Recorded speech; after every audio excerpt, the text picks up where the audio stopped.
Speaker sir, it is dangerous in this time for the Prime Minister to use the forces to protect his image. It is dangerous for the country. The forces should only be used in national interest. The forces should be used with freedom. If you want them to be used, you want to unleash a tiger, free him.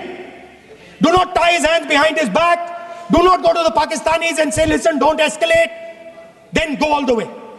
Then fight properly and defeat them once and for all. Don't have President Trump tell you that I have stopped the war 29 times. Have the courage to tell him, no, to hell with you. You can't stop any war. We're going to fight.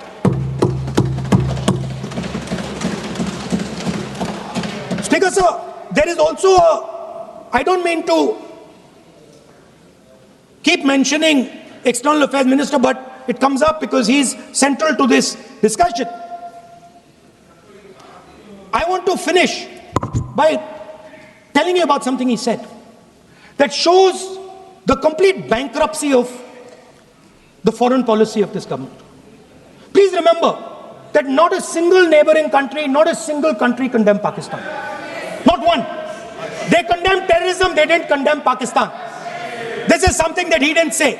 Now listen to what he has to say. And this shows you the mindset of these people. This explains why in his entire discussion yesterday of 1 hour, the defense minister did not say the word China. This explains it. And let me read the quote from the External Affairs Minister. Look, China, are the bigger economy. What am I going to do? As a smaller economy, am I going to pick a fight with the bigger economy? It is not a question of being reactionary. It is a question of common sense. Meaning he is scared.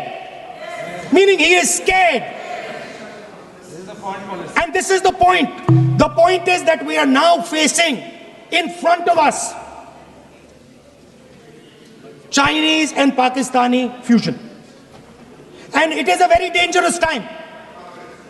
As you can see, it is a very dangerous time. And we cannot afford a Prime Minister who does not have the courage to use the army the way it has to be used. We cannot afford a Prime Minister who does not have the guts to say from here that Donald Trump is a liar. He didn't stop India from fighting. Okay. He's lying about the planes. Okay. We need a Prime Minister who completely frees the army, frees the Air Force, frees the Navy and says, go, khatam karo kaam ko, like Indira Gandhi did. Thank you, Speaker sir. I'd like to end by saying this entire discussion is about the people who died in Pahalgam.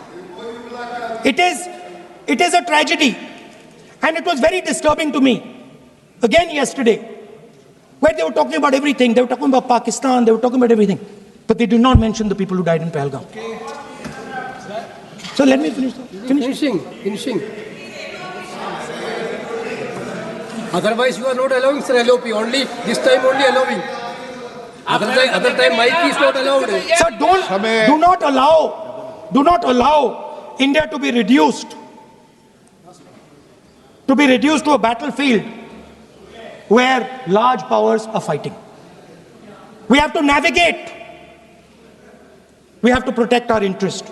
Second, to the Prime Minister, the nation is above your image, above your politics, and above your PR.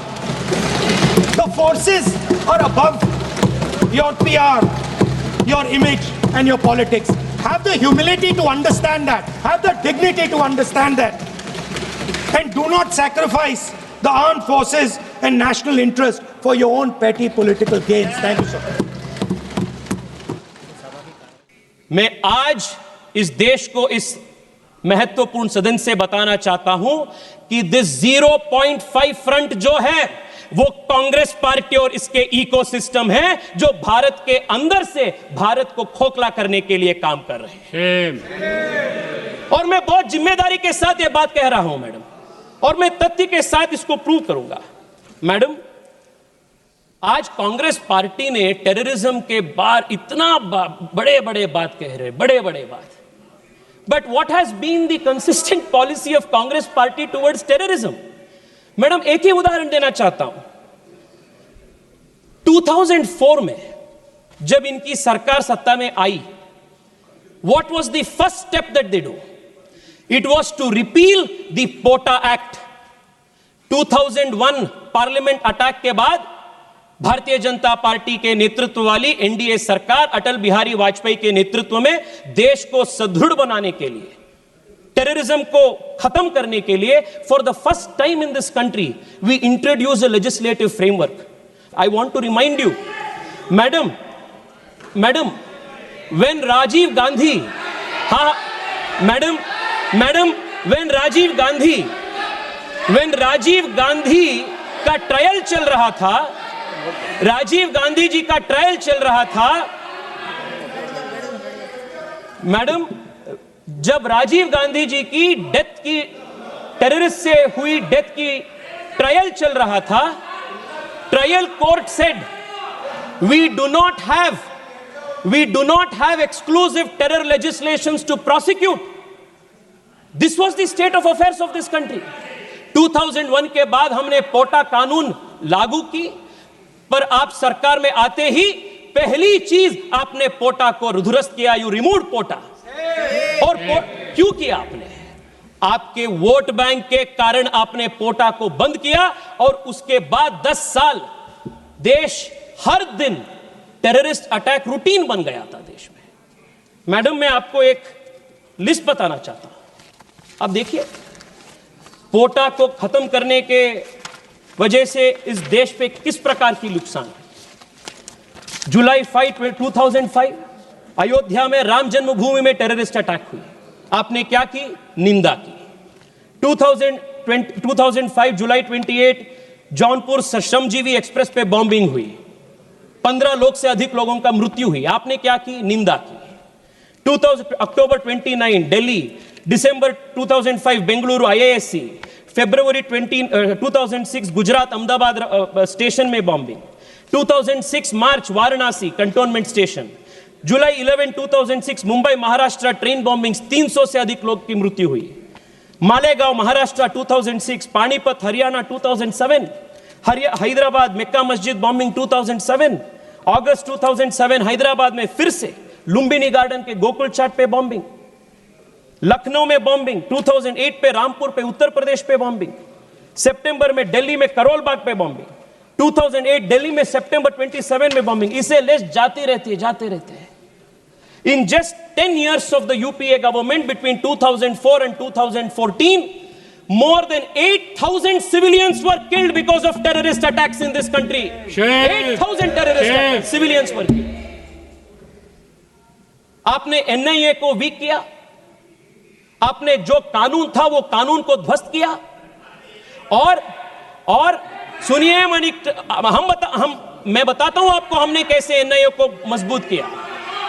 Madam, it was this deliberate ploy of weakening this country from within, by deliberately weakening the institutions of this country, that led to 8,000 innocent civilians killed because of terrorist attacks. And this was also the position in Kashmir. Every Friday there were stole painters. Every Friday there was a plan for the next calendar of terrorist attacks. It was only after Amit Shah ji introduced the Constitution Amendment Bill to remove Article 370 that has seen a great decline of terrorist attacks in Jammu Kashmir. It happened in our government, अपने सरकार की नेतृत्व।